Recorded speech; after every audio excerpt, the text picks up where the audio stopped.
All right, how's everybody doing? This is the Comic Samurai, and I want to welcome you to my next video. And tonight we're going to be continuing my little video series on how I hunt for hidden gems. And this is going to be part 2. And we're going through a mail order that I just got in the mail, and we're talking about why I think they're hidden gems. So let's go ahead and jump right in with this Marvel Fanfare. And I think this is volume 2, and it's issue number 2. And I don't know how I missed the first and the second Marvel Fanfare titles, but this one features a great cover with Wolverine versus the Hulk. Now, when I got it and I took a closer look at it, I realized that it's Wolverine with the bones for claws, and I kind of tuned out when they did that. I hated when they removed his adamantium, so I'm kind of excited to revisit it and see if this is a hidden gem. All right, next up we got Marvel Superheroes Summer Special, summer of 1991. And I remember seeing this one on the rack, but they were always so wrinkled. Something about these square-bound comic books, I could never find one in very good condition. So I was excited to see this one with that beautiful Art Adams cover. And this was when he was at his prime. I liked his more unrefined art style when he was back in the late 80s, early 90s. That kind of Art Adams was just right up my alley. Next up, we got Marvel Zombies Resurrection, number 1. And I loved all of those Marvel Zombies series, and I'm interested to see their revisit of this. I didn't hear about this one, so I'm anxious to see if it's any good. But I wanted to talk to you about why and how I hunt for hidden gems. And my main tool that I use is my physical list. And I print it out and I update it quite often, and it's just a little slip of paper with all the comic books that I've ever heard of or came across that I want to get. And I like this list because it lets me have a marker of where I am at collecting. There's a light at the end of the tunnel. Someday, I hope to get every single comic on this list. And my wife says I'll never finish it because it'll always be growing, because I am always adding things to it. But I do cross things off. I mean, that's part of it. I love when I get an order, I've finally filled that hole and I get to cross it off my list. And the size of this is important.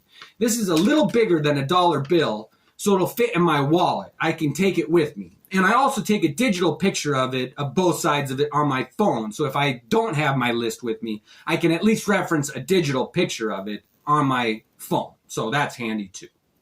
Anyway, I'm anxious to see if this Marvel Zombies Resurrection is any good. Next up is Power Pack number 19. And I wasn't a big fan of this series, but there was an earlier one that featured Wolverine and Sabretooth. And this one features Wolverine and Beta Ray Bill. I gotta see how those characters interact with this team, and the art is pretty impressive inside. I flipped through it. That one might make an appearance on my Hidden Gem series.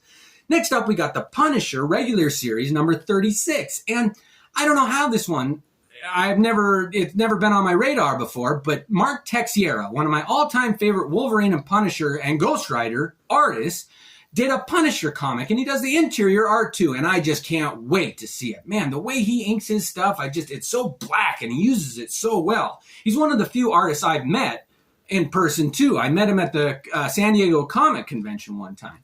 Now, this is a Punisher number 11, and it was written by Garth Ennis, but it wasn't drawn by Dylan or McCrae or any of the artists that I usually like drawing the Punisher stuff with him.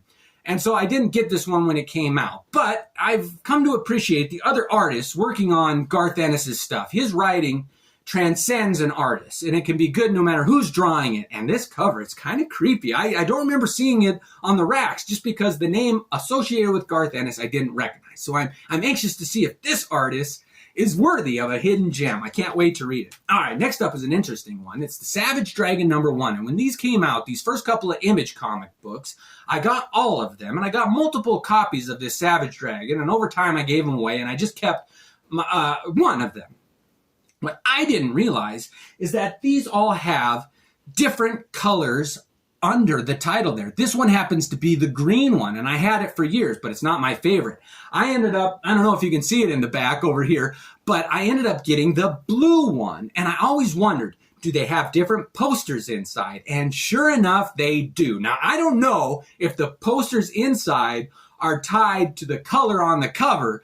But let me know in the comments if you know if all the green ones had the certain poster inside and all the blue ones had a different one. I know there's like 4 or 5 different colors, and I don't know if I want to get them all, but I like the blue one the best. And this is my old green one. So that's a hidden gem for me is, oh, I didn't know there was different posters. Next up, we got Scars by Warren Ellis, put out by Avatar. And I think that Jason Burrows does I know he did the cover, but I don't know if he does the interior. But these Avatar comics are so underrated. Anytime I see one written by Warren Ellis or Garth Ennis or drawn by Jason Burrows or Juan Jose Rip, I get them because I've always been just blown away by those Avatar comics. Underrated. Next up, we got Secret Origins, Flash's Rogues Gallery, Secret Origins number 41, and it features the Flash's villains. And this cover by Mike Mignola. I kind of have a love-hate relationship with him. When he started doing his Hellboy stuff and everything got so black, I kind of tuned out. It wasn't my favorite. But his earlier stuff, he was one of the more up-and-coming artists that I kept my eye on. I was really excited about him. He doesn't do the interior art, but I love that cover, especially when they bring type into a cover. The guy, Will Eisner, who drew The Spirit, was real famous for that, using type on a cover. So I'm excited to see if the interior, who knows, it might be great. I just featured one that had Batman's villains, so I'm excited to see if the Flash's villains, their origin story is good. Now the Secret Six series, this is number 3, and it was just one in the run that I was missing. And I really like that series, and if I read it through, now that I have them all, if the series is any good, I'd love to recommend it. I'm really hoping it is. What I've seen so far, it's these characters I don't know much about from DC, but I'm excited to learn more about them, and who knows, maybe it'll be a hidden gem.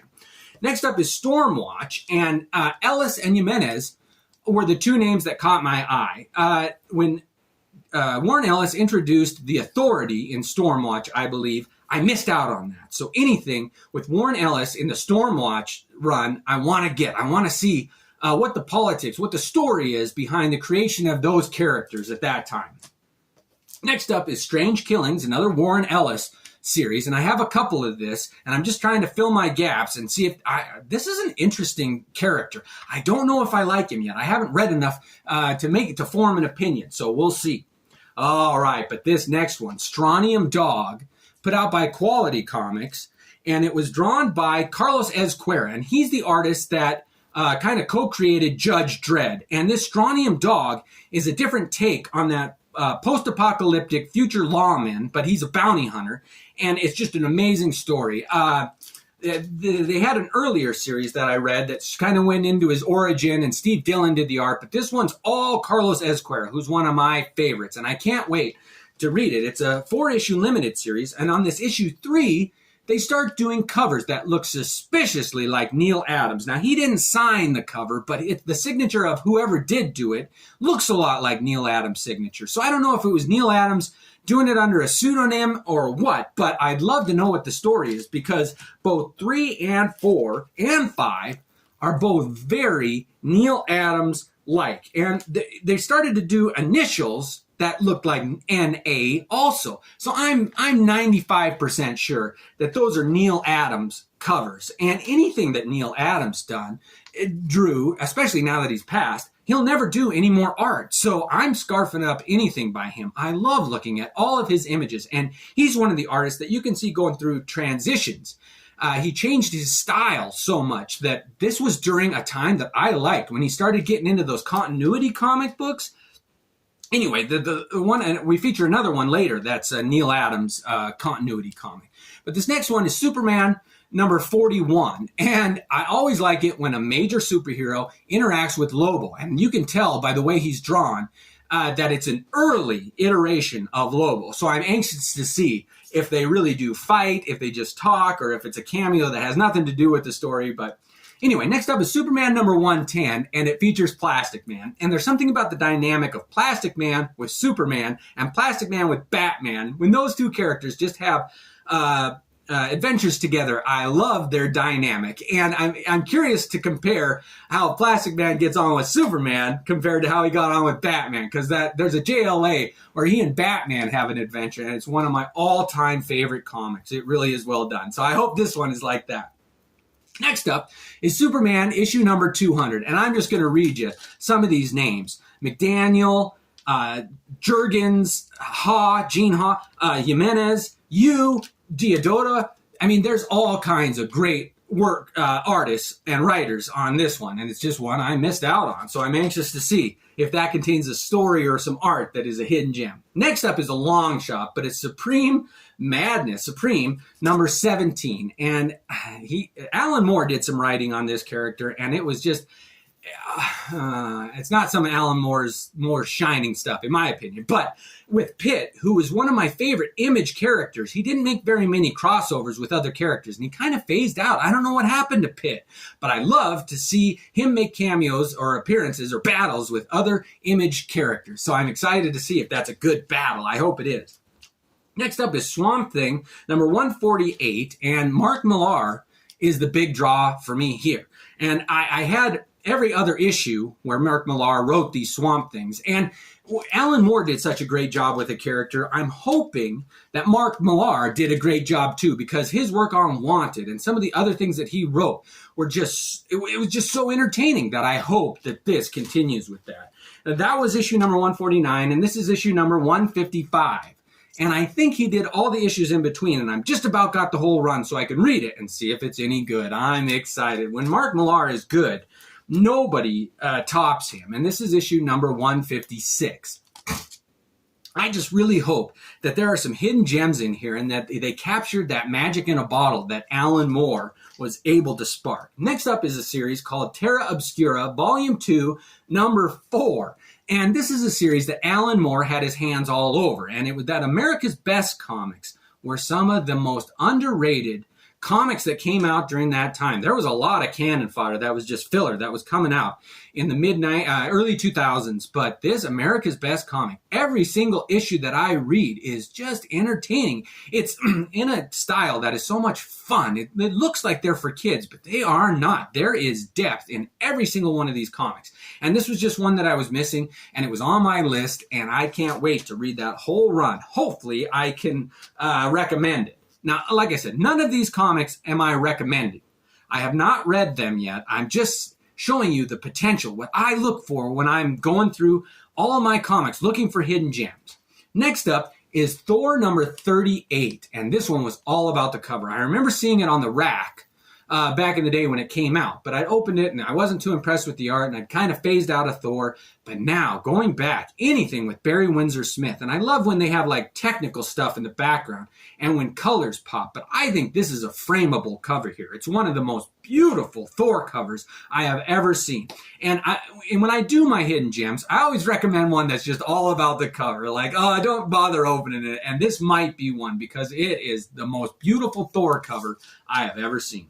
Next up is The Twilight Zone, number 1. And I missed the boat on this one. Man, is this a great comic book. Some of the names inside, it's a number 1, so it checks that bookmark. But I got to open it up real quick and read you who is involved with these stories. There's Neil Adams doing the art. There's Harlan Ellison did the writing on this first series. It's an anthology series, so there's a bunch of artists and writers and little stories in it. But man, the coloring on this Neil Adams stuff just looks amazing.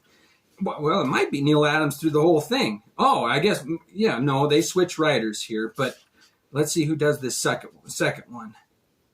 Don Glutt and Eddie Newell. So I guess the second story, and it doesn't have any names that I recognize, but Harlan Ellison, who is one of the greatest science fiction writers, when he writes anything in comics, I pick it up. And especially if Neil Adams is doing the art, Twilight Zone number 1, that checks a lot of boxes and has a lot of potential. I'm almost sure that'll make it onto a hidden gems list. Next up is Uncanny Avengers number 11.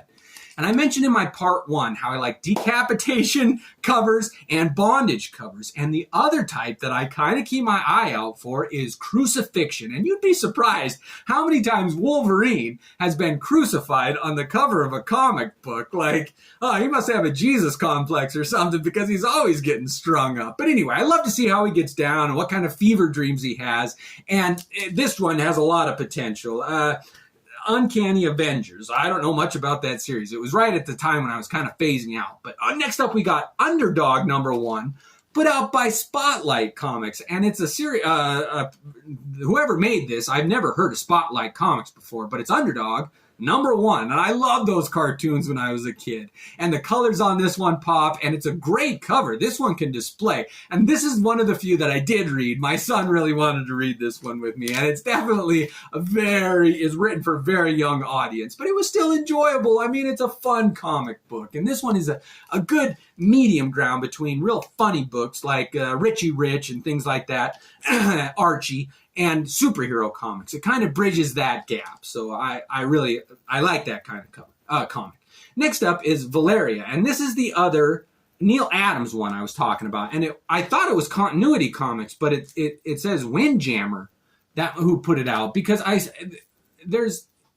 anyway, I know that the Valeria was at least advertised in Continuity Comics, but I don't know what happened, but I'm interested if there's a story. Sometimes when there's an unexpected change in publisher, like when The Crow went from Caliber to, I can't remember who the second publisher of that was. Anyway, this was originally at a different company, and now it switched over. And Neil Adams, I'll pick up anything that he drew. Next up is Vampirella Dracula Showcase #1. And this one has an interview with Alan Moore published in it, but there's some other writers, there's some other big names, there's some artists that I like. This one has a lot of potential. Warren Ellis, Mark Beecham, Alan Moore, Gary Frank, Cam Smith. Oh, I love Cam Smith's stuff. He did some Star Wars stuff. But David Mack, and it's kind of a smaller comic too, so there's a lot of potential. I hope this one really does have a hidden gem, because I've never seen it before, and it's got those big names. That really is a red flag of, hey, this might be a hidden gem. Next up is Wildcats X-Men: The Modern Age, and Adam Hughes does all of the art, interior and cover. And he's really taken off. People buy anything by him anymore, and I'm getting to be there too. I'll pick up his art. But they did a couple crossovers with X-Men and Wildcats, of course, because of Jim Lee connection. But they had great artists work on them, Silvestri, Jim Lee himself, and this is I think the third one. They did a gold and a silver, and this is the Modern Age team up of those two teams. So I'm anxious to see if it's any good, because I really enjoyed the first two. Next up is Wildstorm Chamber of Horrors #1. And I really like those anthology ones where it's nice short stories and it's Halloween. They're just kind of creepy horror stories. But this one had a cover by Simon Bisley, and I'd never seen it before. So maybe if nothing else, it can be my featured one of amazing covers because the colors on it. This really is a beautiful image by Simon Bisley. I hope I get to revisit it. I hope some of the stories inside are good too. Next up is Wonder Woman #4. And I hate to jump on the bandwagon, but whenever there is a passing in the comic book world, it does pique your interest. And I kind of got reignited with George Perez, and I thought, I really do like a lot of his stuff. And his Wonder Woman stuff is great. So I'll pick up anything done by George Perez and Wonder Woman, like this issue #10 that has it's not a gatefold cover. There's an advertisement under it. I don't know why they did that, but this one really is a giant size, and it's got a potential to be awesome. I can't wait to read that one. I flipped through it, and it looked like a great story. Next up is Wonder Woman #102, and this is when John Byrne was doing the whole shebang on Wonder Woman. And I like a blue cover, and it's upside down. It just really caught my eye. It was a stunning image. So hopefully you open it up, and it's a good story inside. But John Byrne, this is about at the end of his appeal for me. When he started, he's another artist like Neil Adams that really went through a cycle of their art. And that was kind of when I was falling out of love with him. But next up is X-Men #87. And the big draw on this one is Alan Davis art. And not my favorite cover here, but Alan Davis, anytime he draws the X-Men, I'll give it a whirl. I'm willing to try it. And especially this next one, #89. Alan Davis draws some characters that have passed away. Adam Warlock, Captain Marvel, I can't remember if it's I think it's Thunderbird, the original X-Men, who passed away in, I think it was X-Men #95. Yeah. But I want to see, I always love it when they bring characters back from the dead in a good way. I hate it when they just bring them back and then they're reintroduced to continuity. But I want to see if this is a dream or a flashback or a death world or what. But it definitely piques my curiosity for sure. Next up is Exo Manowar #10. And this was one of the few Valiant series that I really thought was worth my time. I liked the art, I liked the story. It was kind of an Iron Man ripoff, but not exactly. And this cover, I love hand covers. And this one, where that hand's coming out of the earth, I'm just excited to read it. So I hope you liked going through this mail order that I got. It's so exciting just to see the comic books. And I love that feeling that you get when you're excited to read comic books. And I had to share these 80 comic books with you that I can't wait to dive into. And hopefully I can revisit them with you in my hidden gem section. But let me know if you have any of these and if you loved them, hated them, whatever your thoughts were. But thanks for joining me. Have a great night.